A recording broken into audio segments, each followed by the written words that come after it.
treziți-vă și fiți vii în marea creație a lui Dumnezeu. Atunci de-abia vei înțelege care este rostul tău. Dacă omul ar gândi liber, ar fi conștient că tot în jurul lui este un joc. Și gândind liber și înțelegând acest lucru, s-ar ridica deasupra societății, ar pune nu doar întrebări sceptice, ci s-ar împotrivi.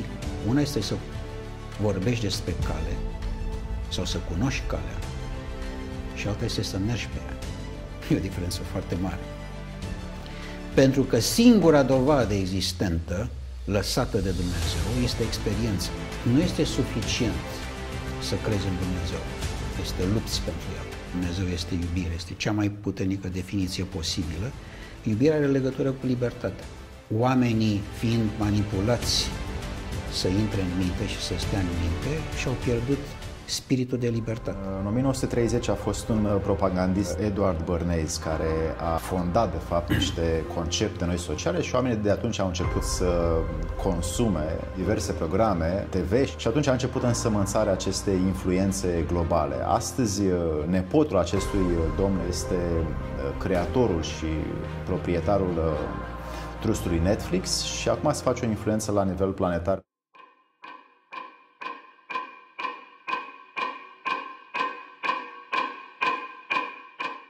Dragii noștri prieteni, bine v-am găsit! Astăzi avem un invitat special și anume domnul Călin Georgescu, care și-a însușit munca lui interioară să fie un om demn de respect. Domnul Georgescu își însușește într-adevăr funcțiile spirituale și sociale pentru că, așa cum l-am perceput și îl observ și văd că îl cunosc din ceea ce am văzut că face, am văzut că muncește, am văzut că se dedică pentru oameni, cumva îl asemăn cu un conducător obiectiv pe care antichitatea, în trecut, imperiile vechi, și Imperiul Sumerian, și Imperiul Egiptean și alte imperii grecești, poate romane, și-au însușit astfel de conducători ai lumii. De ce spun asta? Pentru că acei oameni care în trecut conduceau aveau o funcție rar întâlnită astăzi, și anume că vroiau să țină belșugul, beneficiile și dorința omului să se ridice către Dumnezeu. Asta era principala legătură a unui conducător, a unui politician și după aia scopurile sociale și după aia scopurile mundane și după aia scopurile personale. Astăzi Călin Georgescu își atribuie o muncă spirituală care se simte, care se vede, pe care se propagă către ființele dintre dumneavoastră care își aduc și ei însămânțarea acestui sâmbure divin dinăuntru. Munca lui interioară a ajuns să fie astăzi o energie împrăștiată sau oferită sau donată doar acelor oameni care își doresc să țină societatea mai aproape, sau cumulul, colectivul societății mai aproape de divinitate. Și după observațiile pe care le am până acum, este un conducător obiectiv, nu este un conducător subiectiv, pentru că interesele societății, interesele spirituale ale societății sunt mai sus decât interesele personale, sau mai exact, alți oameni vorbesc despre dânsul, pentru că așa mi s-a fost prezentat, alți oameni vorbesc despre dânsul și după aia vorbește el despre dânsul.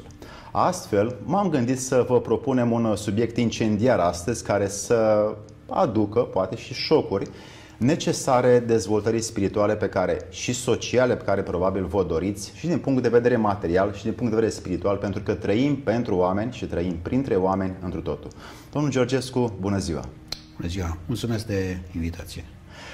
Faceți o treabă extraordinară pe această patrie, în această patrie, și observăm că această conducere spirituală este ceva nou pentru România. Încă nu s-a mai găsit un potențial conducător, candidat la președinție, care să țină un flux de energie spirituală pentru oamenii care vin aici să stea pe această patrie.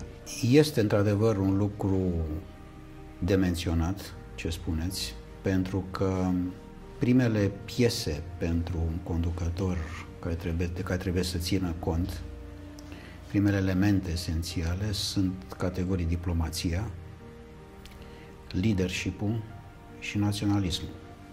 Într-adevăr. Însă toate acestea trei au o valoare spirituală și trebuie să aibă o valoare spirituală importantă față de lumea în care ne mișcăm astăzi.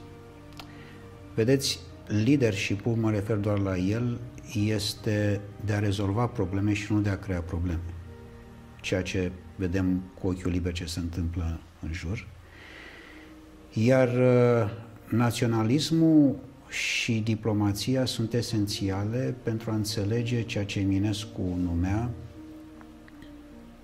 zice, când împăratul țăran ieșea pe prispă seara și vorbea cu țara. Adică nu spunea nici împăratul, nici țăranul. Spunea împăratul țăran.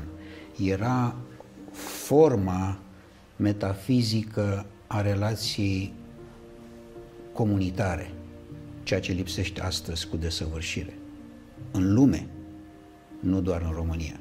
Aspectul comunitar, adică relația personală pe care trebuie să o ai cu cel de lângă tine. El nu este individ, cum capitalismul și Occidentul, care de altfel este un mare fals, tot ce s-a întâmplat acolo promovează individul, ci sau persoana. Persoana este cea hristică, persoana este cea creștină, în esența ei. Și atunci conducătorul asta făcea referire, așa a făcut Ștefan cel Mare referire la răzeșii lui. Era persoana, era aspectul legat de pământ, care nu era un aspect simplu, banal. Legătura cu pământul era un aspect personal pe care îl aveai din punct de vedere al creșterii spirituale. Când se ducea țăranul la muncă, se ducea fluierând, pentru că munca îl însuflețea. Astăzi, munca este nu doar denaturată, ci s-a pierdut spiritul muncii și vă asigur că acesta este ruinător în clipa când ai pierdut spiritul muncii. Aici toată lumea vrea lucrurile să fie gata făcute. Și în plus de atât, el nu era singur. Vedeți, când mergea la muncă, era acompaniat. Exact. Acompaniat de o triadă. Era Dumnezeu, Fiul lui și Sfântul Duh. În el. Exact. Și aici era plinătatea. Pentru că Dumnezeu, în esență, dacă toți suntem pe acest scalapod foarte important, El nu poate să fie definit. El este libertatea totală. Este libertatea totală. Și asta trebuie înțeles. Libertatea totală. Iar El l-a născut pe Fiul Lui din iubire. Ori iubirea, în esență, dar este definiția în Ioan, când spunea Dumnezeu este iubire, este cea mai puternică definiție posibilă. Iubirea are legătură cu libertatea. De aici vine faptul că oamenii, fiind manipulați să intre în minte și să stea în minte, și-au pierdut spiritul de libertate. Toate tragediile existente azi în lume, toate, fără excepție, niciuna nu poți să o spui că este lateral. Toate vin din minte. Și mintea fiind o închisoare, ea caută programe. Absolut, ea caută în permanență libertate. Și asta este toată tragedia omenirii. Pentru că ea caută libertatea, dar n-are cum, pentru că oamenii s-au identificat cu mintea. Suntem noi, mintea. Eu, mintea. Nu, este complet greșit. Și atunci au ieșit din acest spațiu spiritual.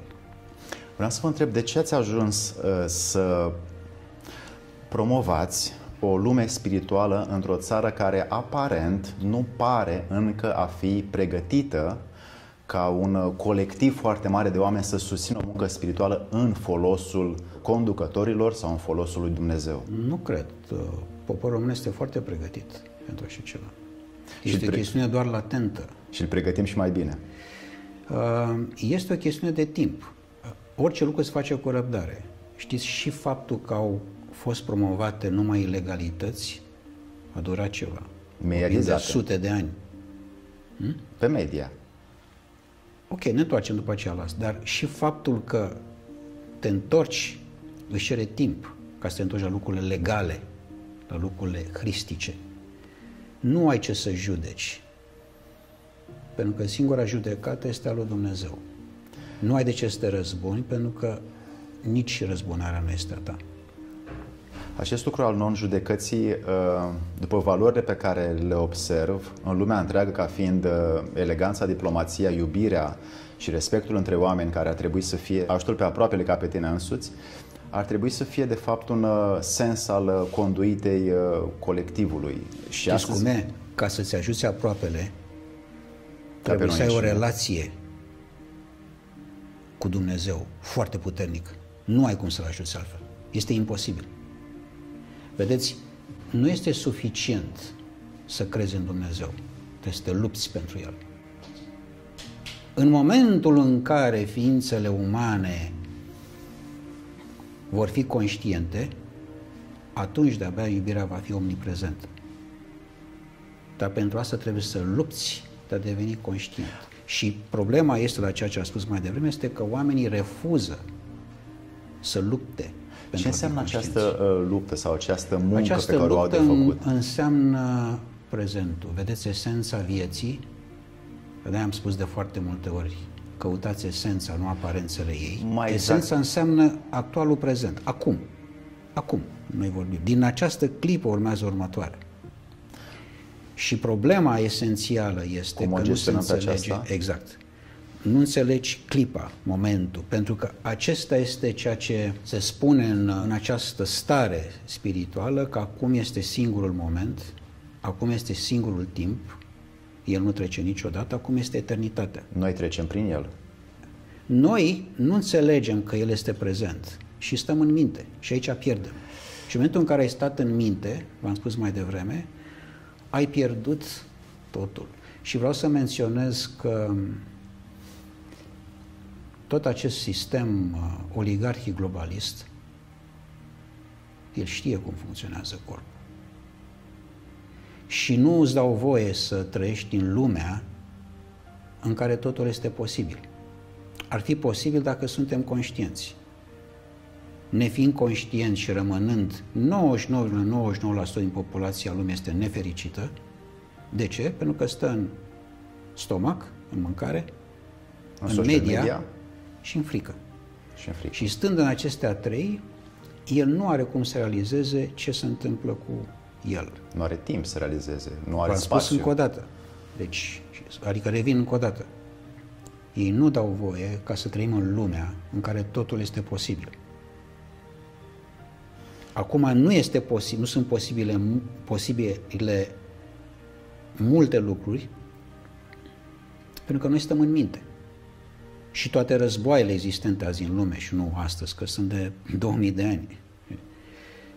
Ne mai vorbim de faptul când s-a făcut Organizația Națiunilor Unite în 45, s-a făcut cu un singur obiectiv. Vă spun că nu știu asta, știu mai multe decât ce se scrie. Da. În 45 s-a făcut Organizația Națiunilor Unite pentru pace. Ăsta a fost obiectiv.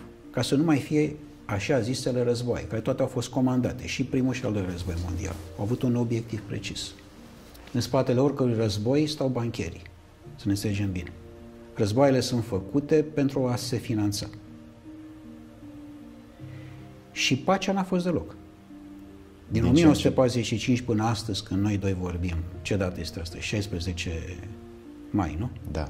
2024 au fost sute de război. În continuare aduc faptul că în trecutul acestei omeniri au fost și alte organizații înainte de ONU care au avut sau au fost propuse ca să mențină pacea sau ordinea sau disciplina unor oameni care totuși mai aveau regim conflictual și niciuna dintre ele, care încă nu sunt sau nu au fost publice așa cum a fost ONU, nu a avut de fapt misiunea să țină oamenii în pace, ci mai mult să creeze diverse conflicte de interese pentru diverse surse politice sau financiare. Da, sigur, asta este dintotdeauna, știți, oamenii și-au dorit puterea. Și puterea nu poate să fie făcută decât prin hegemonie armată.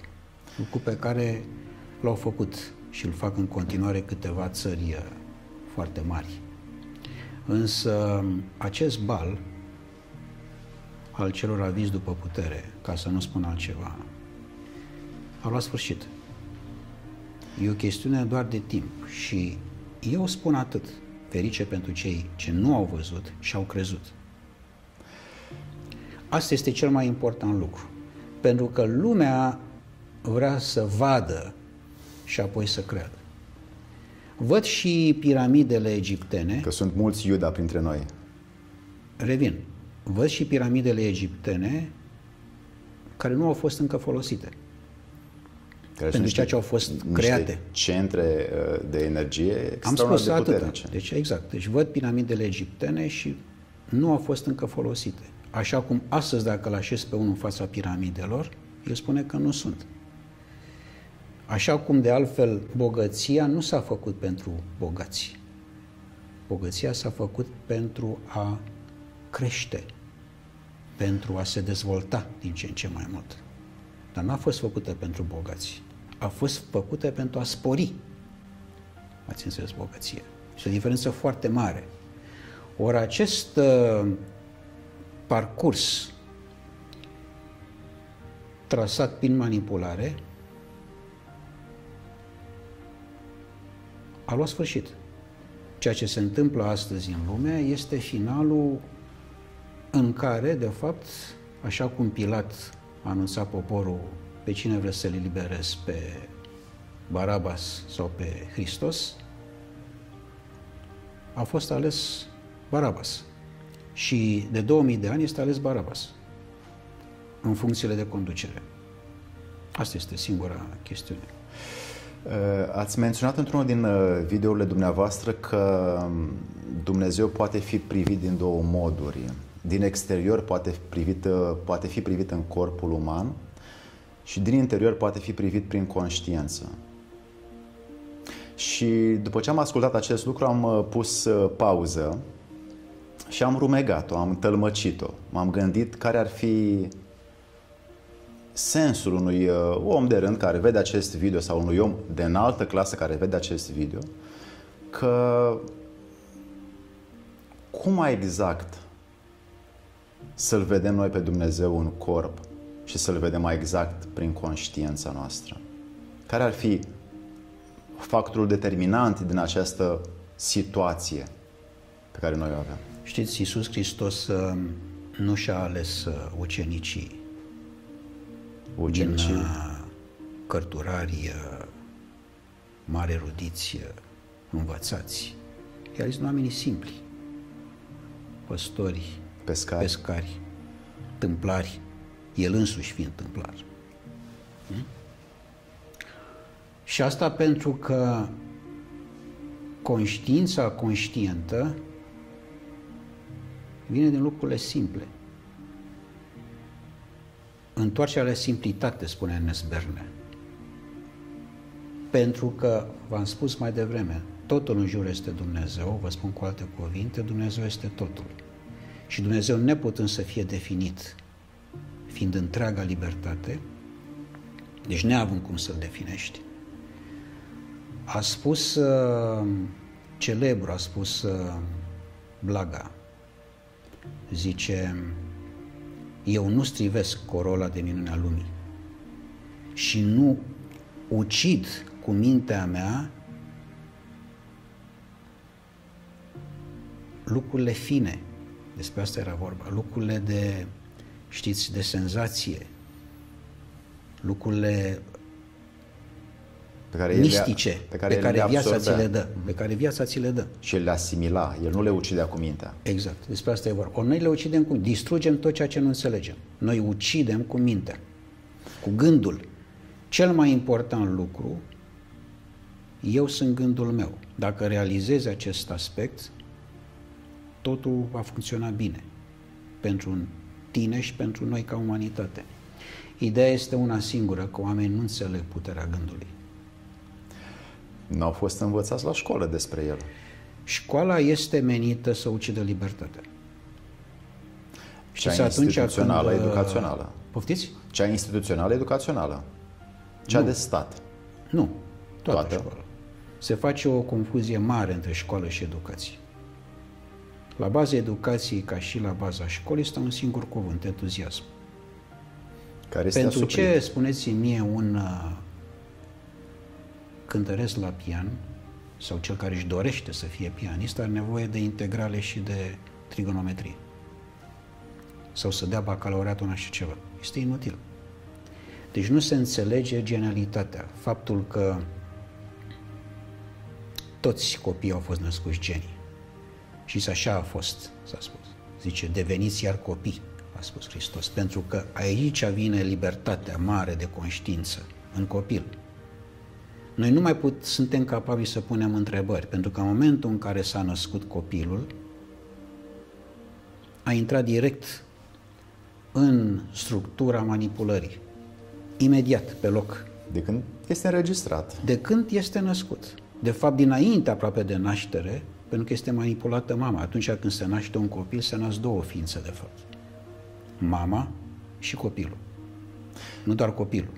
Și dacă viitoarea mamă este manipulată, de genul în care nu poți să naști decât prin cezariană, cum nasc astăzi în România, peste 90%, este o tragedie.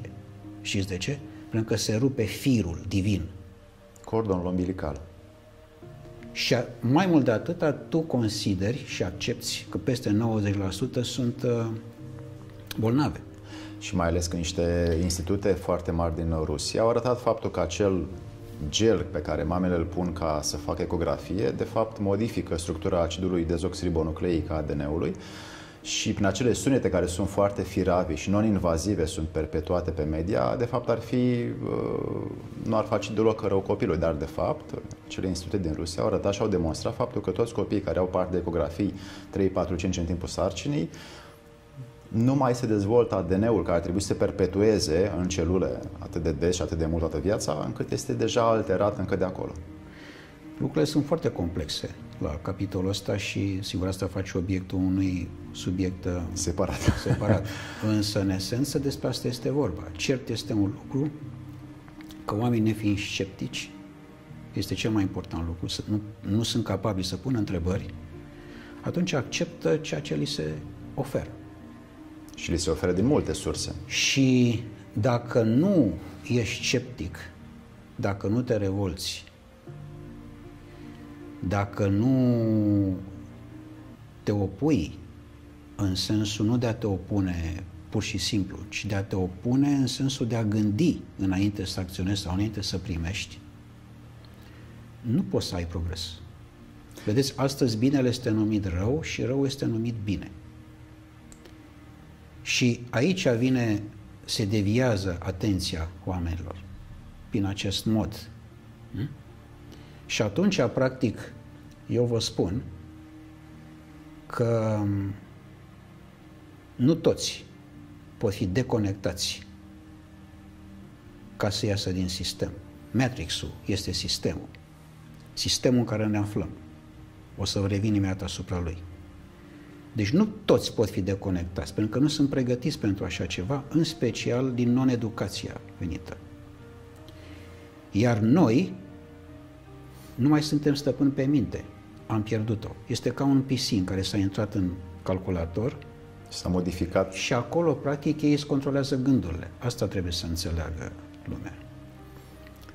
Și o să revenim cum poate să controleze gândurile. Îți controlează gândurile. Deci dacă tu nu știi cine ești, sau mai precis, trebuie să știi cine ești înainte ca altcineva să spună cine ești pierdut. Ești sclavul perfect.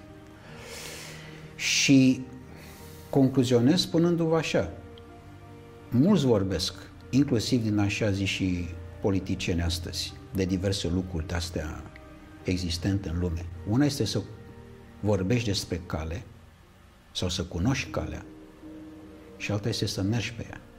E o diferență foarte mare. Pentru că singura dovadă existentă, lăsată de Dumnezeu, este experiența. Eu aveam și asta și se știa de acum zeci de ani, cel puțin eu ca tânăr o știam și am văzut-o și acum foarte mult la studenții mei, fac diferența între cel care vine la catedră, cel cu capul în carte și cu cartea în cap. E diferență foarte mare. Deci una este să vorbești de pe internet și din cărți și alta să vorbești știind din interior despre ce este vorba. Nu ai altfel cum, decât experiența îți poate da acest mare atu. Fără experiență este imposibil de a trata. Promovarea este ca tinerii să citească cărțile și să nu pună întrebări și să asculte și să fie obedienți la școală și după aia la job și automat li se prejudiciază și se trivializează un nivel de gândire care ar trebui să creeze și se oprește funcția de inovație. Vedeți, lucrurile stau cu mult mai complex atunci când societatea te anihilează în primul rând prin mâncare, care nu este hrană. Gândiți-vă numai în Olanda, în fiecare așa zis aliment, de fapt non-aliment, sunt peste 15 euro, minim 15 euro. Ori România este o țară care importă 90% alimente, ceea ce este o crimă fără precedent. Că se permite asta. Că se permite acest lucru. Mi-aduc aminte de un... Și asta intră în dispozitiv ce? Nanotehnologia din așa zisele alimente, care de fapt ajung în tine și este foarte simplu energetic să se poată conecta, cum am spus, intră ca într-un calculator. Și de-aia mintea nu mai ai și ești redus doar la spațiu de a cumpăra. Se modifică consumatorul. Structura. Exact. Se modifică structura interioară de raționalizare, de argument, de logică, de perpetuare a energiei divine dinăuntru. Absolut. Iar acest război de care se spune, și sigur, care este un război nevăzut și care este cel mai periculos, el, într-un mod neoficial, a început de mult.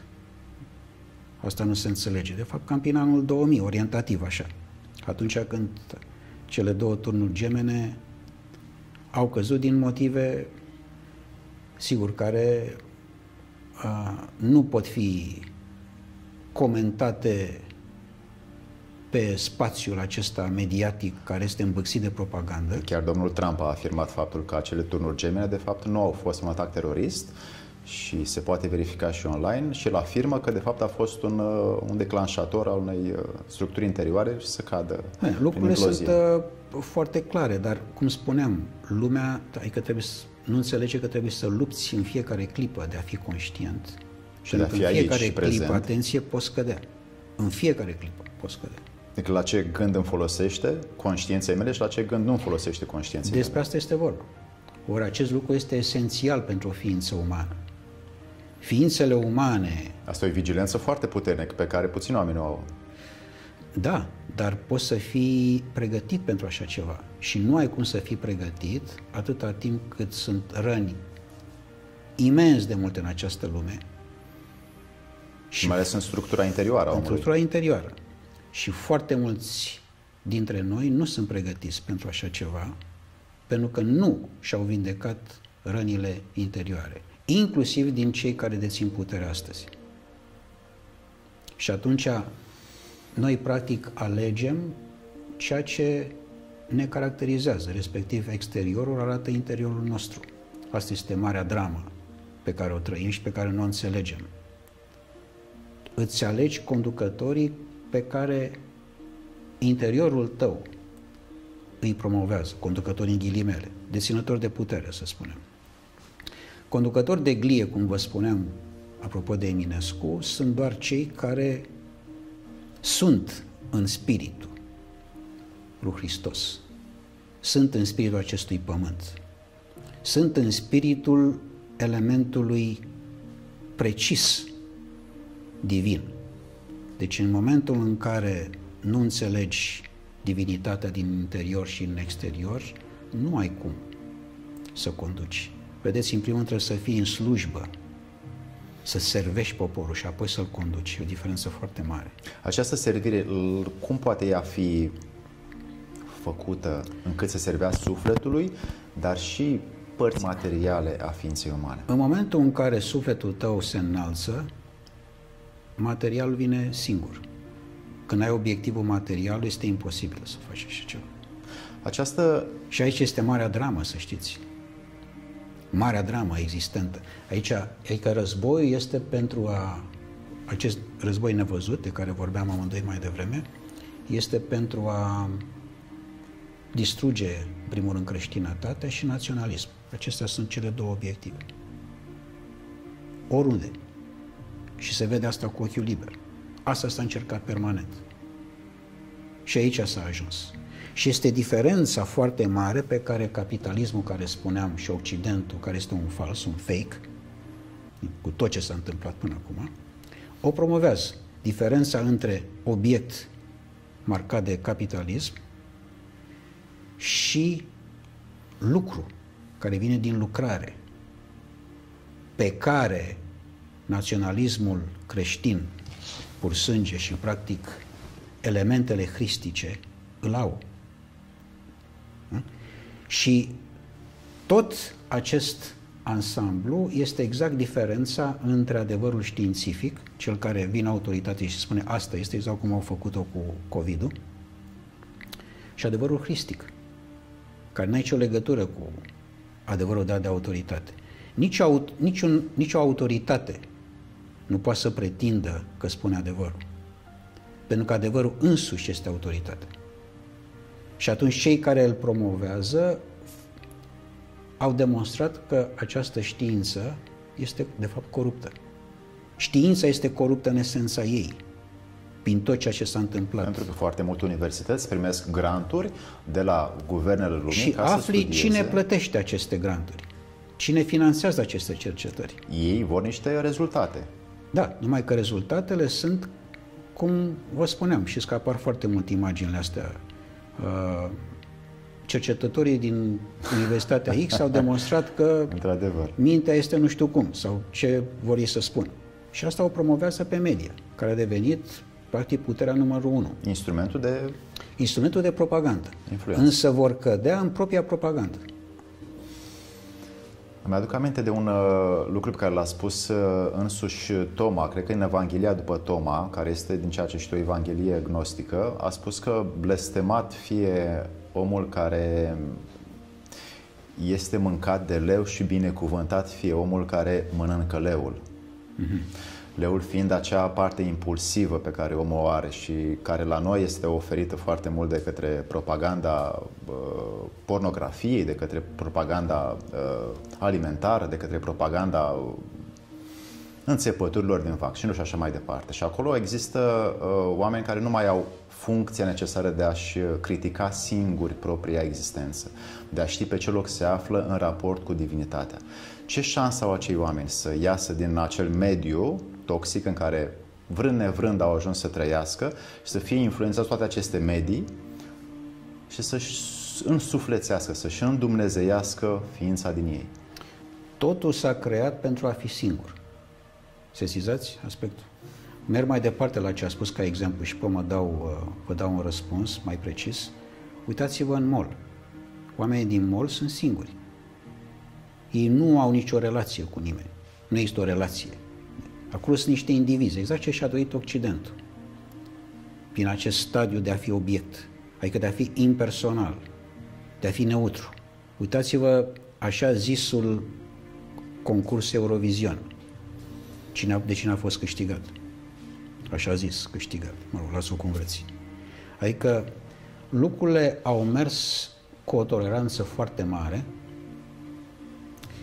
vorba lui Dostoevski, în sensul în care toleranța a ajuns la un asemenea nivel încât oamenilor inteligenți le este interzis să gândească pentru a nu-i jigni pe imbecili. Și pe acest fond, 1900, acum 100 de ani. Și pe acest fond, despre asta e vorba, cu atât mai mult, pe acest fond se derulează societatea astăzi. O societate care arată așa cum arată interiorul nostru. Și acum vă spun esența. Nici o societate, în mod special aceasta în care trăim noi astăzi, nu are nevoie de oameni rebeli, ci doar de supunere și de conformitate. Și obediență. Și obediență, despre asta e vorba. Și cu atât mai mult nici o societate nu are nevoie de gândire liberă. Pentru că dacă omul ar gândi liber, ar fi conștient că tot în jurul lui este un joc. Și gândind liber și înțelegând acest lucru, s-ar ridica deasupra societății, ar pune nu doar întrebări sceptice, ci s-ar împotrivi.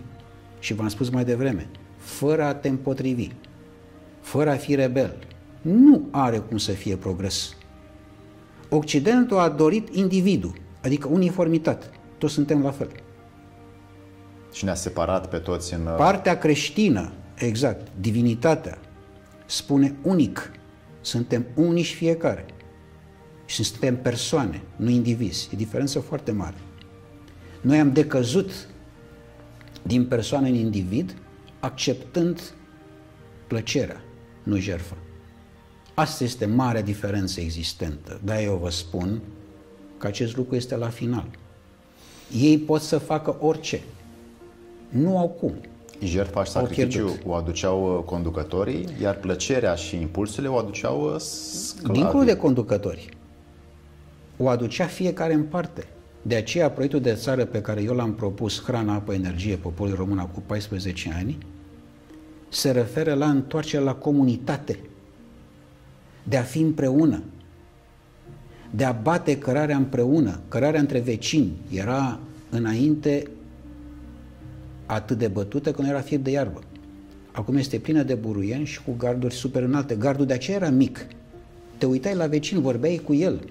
Astăzi n-ai cum să vorbești pentru că avea o relație de hrană emoțională. Este o relație, v-am spus, pe care nu poate să aibă decât o persoană, nu individul. Individul este obedient, practic, propriului stomac și propriei minți. V-am spus mai devreme. Care sunt într-o legătură. Au confundat noi cu mintea. Și mintea, ea însăși trebuie să moară ca să existe libertate. Este singura șansă. Și nu poate să se întâmple acest lucru decât în momentul în care oamenii trebuie să înțeleagă că ei nu sunt săraci, sunt doar naivi. Modul în care societatea impune prin forță, cum vedeți bine, anumite lucruri, se va întoarce împotriva lor. Așa cum toată propaganda pe care ei o avansează, se va întoarce împotriva lor. Este un drum fără întoarcere. Sistemul globalist, oligarhic de fapt globalist, așa este mai corect, s-a prăbușit. Este o chestiune doar de timp ca acest lucru să se vadă. De-aia v-am spus la începutul emisiunii noastre, ferice pentru cei ce nu au văzut, dar au crezut. Și acesta este cel mai important lucru. Adică tu trebuie să reușești să trăiești în afara cauzei și a efectului. Adică în stare de non-minte. Și atunci poți să înțelegi divinul. Asta este proiectul de țară Hrana, Apă, Energie, care nu este doar o nișă economică care poate ridica țara românească în foarte scurt timp pe cel mai înalt nivel economic din Europa, cel puțin. Pentru că ai o nișă, știi unde vrei să ajungi, știi ce vrei să faci. Ci este o hrană spirituală. Hrană spirituală, hrană sănătoasă înseamnă oameni sănătoși, nu oameni bolnavi. Ei au nevoie ca populația să fie bolnavă. Au nevoie ca populația să plătească taxe. Au nevoie ca populația să stea în frică. Și ce înseamnă asta, vă spun esența. Cea mai mare problemă a lumii, vă spun clar, este parazitarea. Vedeți, corpul uman este care e cauza o minune tuturor bolilor. Exact. Nu numai bolilor, toate întregii situații. Da. Corpul uman este o minune biologică, chimică, dar și energetică. Cosmică. Cosmică.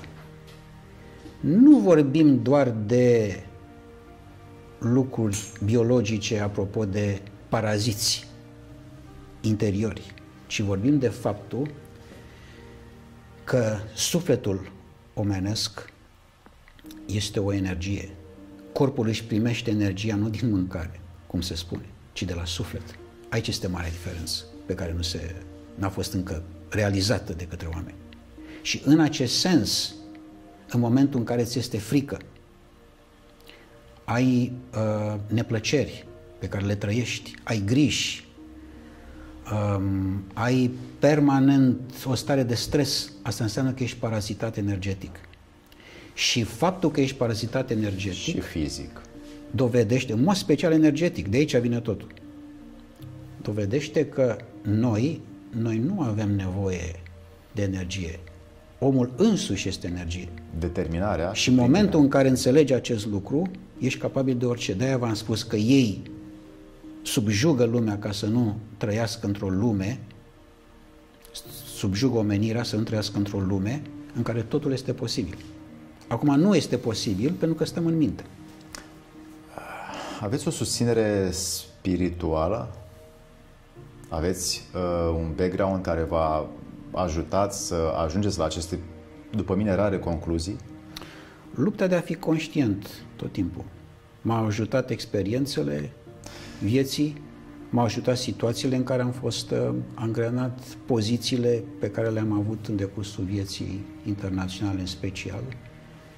Și, sincer vorbind, am avut ocazia să am poziții care m-au ajutat în a înțelege într-adevăr ce înseamnă lumea și a înțelege ce înseamnă dialogul cu Dumnezeu, ce înseamnă să vorbești cu Dumnezeu.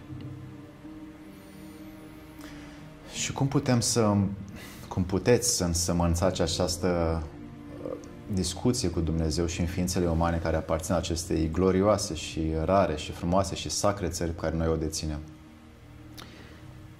Lucrul acesta, în primul rând, se face prin starea de spirit pe care o degaji.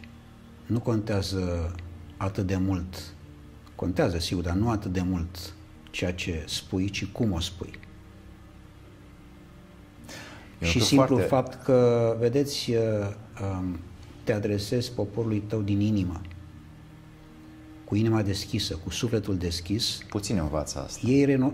Lumea rezonează cu acest lucru. De aceea, falși naționaliști, falși suveraniști nu dau poporului pâine, ci pietre. Și asta este diferența. Pâinea spirituală te înviorează imediat. Altfel, lucrurile sunt banale, legate de zahăr, ulei, promisiuni și totul, de fapt, este un sens giratoriu în care România se zbate de 34 de ani. Se schimbă doar unul cu altul, dar pe ei unește un singur aspect, infracțiunea. Dom'le, cum fac să fiu bogat material? Asta este totul. Dar știți cum e? Și au rolul lor. Și este bine că este așa. În sensul în care trezirea va fi fabuloasă, va fi minunată, va fi o schimbare profundă a societății și a poporului român, în sensul că își va recunoaște și rădăcinile și va înțelege ce înseamnă istoria sa, ce înseamnă mari oameni pe care i-am avut. Indiferent de faptul că aceste treceri crunte prin trădare de la Decebal, la Mihai Viteazu și alții ulterior, au fost făcute tot de cei de lângă noi sau de lângă ei la vremea respectivă. Însă trebuia să trecem prin acest lucru, pentru că ce s-a întâmplat acum 2000 de ani este relevant. Exact definiția este dată de Eminescu. De 2000 de ani mi se predică iubirea și noi ne sfâșiem între noi. Iisus Hristos este singurul care poate să reprezinte știința. Știința, în esență, este Iisus Hristos. Nu ai cum să ai altă știință, pentru că tu nu ai fost în stare ca om să creezi nimic viu, ci ai distrus viu. Și o faci în mod regulat, din impulsivitate. Bravo! Exact ce se vede astăzi. Noi nu am creat nimic viu. Noi nu doar am distrus. Să pe noi. În esență, această legătură fabuloasă pe care poporul român, de-aia proiectul de țară este esențial, este întoarcerea la rădăcini. Întoarcerea la rădăcini, la partea mistică, necunoscută, dar pe care țăranul român o slujea prin mica proprietate, care însemna de fapt esența libertății, deci fără ea nu aveai cum, pentru că îți crea legătura cu triada, cu Trinitatea. Ați înțeles? Își crea legătura, de-aia v-am spus, că îl citești pe creangă. Citești pe creangă, înțelegi legătura clară cu Divinul. Indiferent că el cosea sau că ea culegea cireșe sau mai știu eu ce făcea. Mama lui sau el. Nica Petrei, nu? Ci era legătura cu Divinul. În Ozana, cea frumos și limpede curgătoare, păi să ne înțelegem bine, dacă apele în această țară noastră nu doar trebuie să fie limpezi, trebuie să fie ocrotite cum ți-ai ocrotit copilul, propriul copil. Atunci de-abia pătrunzi în esența marii creații a lui Dumnezeu. Deci de-aia este mesajul meu către toată lumea: treziți-vă și fiți vii în marea creație a lui Dumnezeu. Atunci de-abia vei înțelege care este rostul tău. Fiecare avem, să știți, un rost în lumea asta. Numai că puțin îl conștientizează și ca să ajungi să-l cunoști în această viață este o luptă.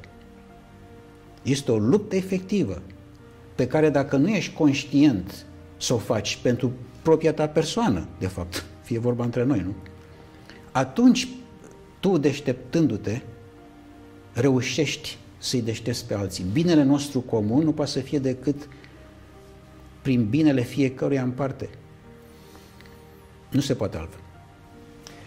În 1930 a fost un propagandist în lumea mare, în lumea occidentală, în America, Edward Bernays, care a fondat, de fapt, niște concepte noi sociale și oamenii de atunci au început să consume diverse alimente care ulterior și diverse programe, TV și alte lucruri de genul acesta. Și atunci a început însămânțarea acestei influențe globale. Astăzi, nepotul acestui domn Edward Bernays este creatorul și proprietarul trustului Netflix și acum se face o influență la nivel planetar pe un alt sector, pe un alt demers. Oamenii care consumă aceste seriale, filme captivante și schimbătoare de emoții și dare de impulsuri, ce șansă au să înțeleagă conceptul sufletesc care ei l-au înăuntru, această sămânță divină? Am să vă spun un lucru. Tot ce se întâmplă cu voia lui Dumnezeu. Inclusiv acest Netflix sau COVID sau orice vreți ce este în jur. Totul.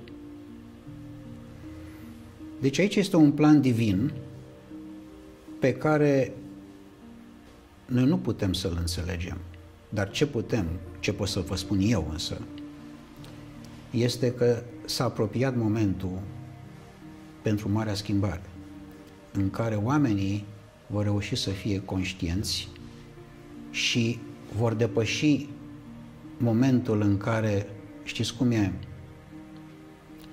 așa este vorba în popor, zice să vezi și să crezi. Nu, să crezi și să vezi.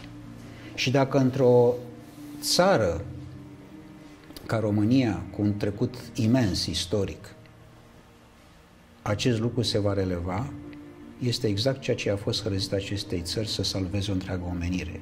Și momentul în care va apărea, și va apărea sigur, o ființă de lumină în România, care să demonstreze în România acest lucru, dincolo de ceea ce facem noi, eu, dumneavoastră și alții. Este printre noi? Atunci oamenii vor spune: nu am crezut. Și acum văd. Pentru că oamenii se trezesc doar din șoc. Și probabil că în planul lui Dumnezeu, probabil sigur, este acest lucru. Este printre noi această ființă? Eu sunt convins că există acest lucru în România și în momentul în care va apărea, va fi șocul de care v-am spus, pentru că nu reușesc oamenii să iasă în această stare a beției, a somnolenței în care au fost aduși prin manipulare foarte fină. Sunt sedați. Da. Și sigur că că de aici a venit întrebarea dumneavoastră: cum fac cei care se uită sau consumă acele impulsuri. Vă dați seama, timpul liber și petrec în mall, adică este un lucru ok până la urmă, numai că dacă îl practici permanent, tu nu mai ai nicio relație. Nu mai este nicio relație, este doar ești singur și atât. Vreau să propun ceva speculativ.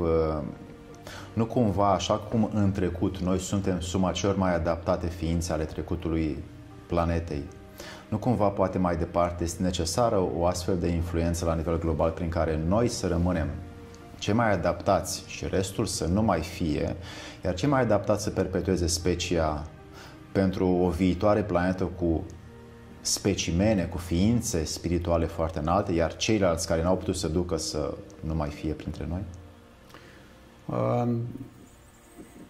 Nu cred că m-aș putea duce în această zonă, dar pot să vă spun un lucru, că foarte clar, numai ființele umane conștiente vor putea să ducă mai departe creația lui Dumnezeu. Și restul? Balast, încărcătură? Și restul Dumnezeu știe cel mai bine, ca drept judecător, care este planul. Dar cert este un lucru, că s-a ajuns la un final, care este inevitabil. Adică cei care astăzi cred, mă uit și eu în jurul meu, adică vă uitați și noastră că vedem ce se întâmplă. Știți, e o chestiune, câteodată devine hazlie, ca să știți că umorul este cea mai importantă piesă pe care ființa umană poate să o aibă și este relevant din acest punct de vedere. Însă este, cum spuneam, hilar să-i vezi că se comportă exact ca acum 34 de ani, cu zahăr, cu ulei, cu promisiuni, cu mici, cu bere și cu... Da, sigur, au și rolul lor, cum vă spuneam. În trecut, conform... Însă, cu siguranță, acest lucru s-a încheiat. Conform legilor naturale, cei care știau să-și facă focul sau să se apere de urs, de tigru și știau cum să o facă, se urcau un copac mai sus decât ceilalți, au supraviețuit.